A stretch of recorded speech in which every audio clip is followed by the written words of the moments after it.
Hey, this is Divergent Data with my very first video blog. This channel will be devoted to quick summaries on topics ranging from signal processing to systems biology and nonlinear dynamics, all while showing you some pretty cool data and presenting hopefully funky ideas.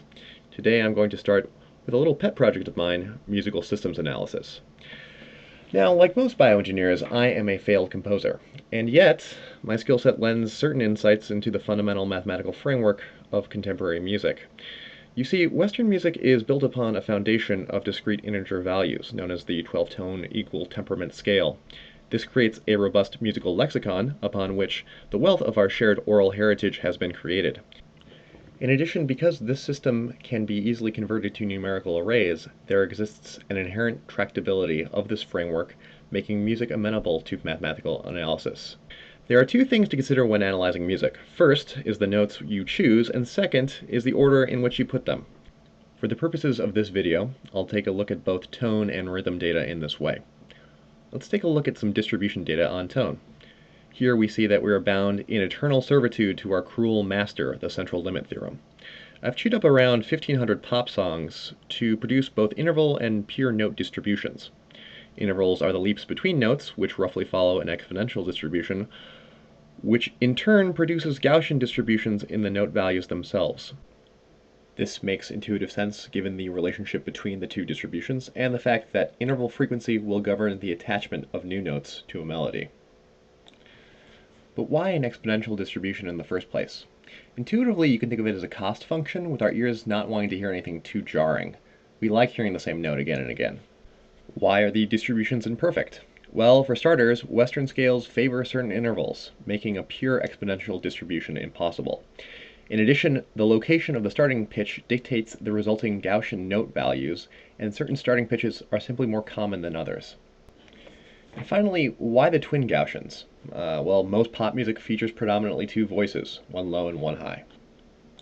Again, these data only show raw distributions in tone values, nothing about the ordering of the notes themselves. For this, we turn to previous literature. In 1990, Xu and Xu boldly asserted that the noise we know as music can be modeled by the fractal equation here. How do fractals relate to music? Let's take a look at a well-known fractal pattern, a tree, and show how it could relate to a piece of music. Here we have the trunk. That's the entire piece of music. Next we have the first row of branches. Those could be the various choruses and verses. The row after that could be the measures within each of those sections, and finally we get to the terminal notes. Returning to our tone data, we can move down one rung on our tree to several collections of notes at a time. We'll call these motifs, short interval repeating sequences. Every song has dozens of motifs that serve as the backbone of melodic patterns. Using the same 1,500 songs, I prospected the most common motifs from each and overlaid them to create this graph. Using the interval data as probabilistic weighting for biased random walks would produce similar motif patterning. This Markov chain system is indeed the backbone of one of the most successful generative music applications to date, Experiments in Musical Intelligence, or EMI. For the rhythm side of things, we turn to a paper published in PNAS by Levitin et al. In 2012, who asserted that all rhythms from Bach to Joplin fit this fractal geometry pattern. Their algorithm that found this patterning was based around standardized time series frequency analysis. Fourier analysis allows us to decompose complex waveforms into component sines and cosines at various frequencies and amplitudes. This allows us to understand the multiple timescales on which the complex musical rhythms of modern music operate. For example, let's break down a drum kit beat using Fourier analysis. Here we have the waveform representing the entire beat. The Fourier transform reveals the various component waves that sum to make the complete beat. We have the high frequency hi-hat,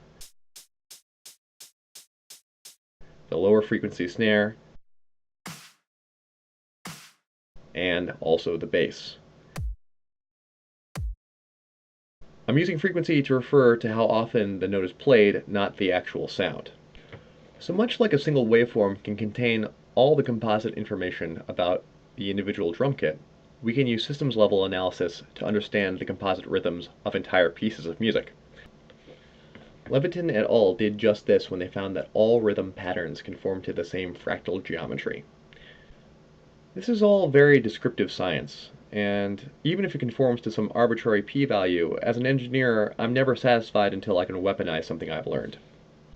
And so I built an evolutionary algorithm to create novel music based around these principles. For those of you not familiar with evolutionary algorithms, they're population-based optimization programs in which various solutions mutate, breed, and compete to produce more fit solutions. In this case, the selective force was simply conforming to the perfect fractal geometry of tone and rhythm revealed through Fourier analysis. So my algorithm ended up turning this into this.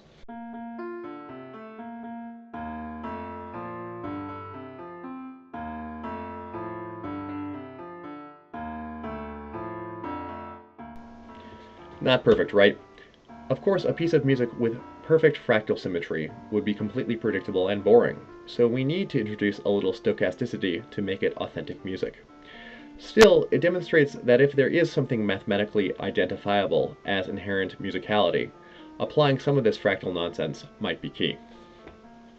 Until next time.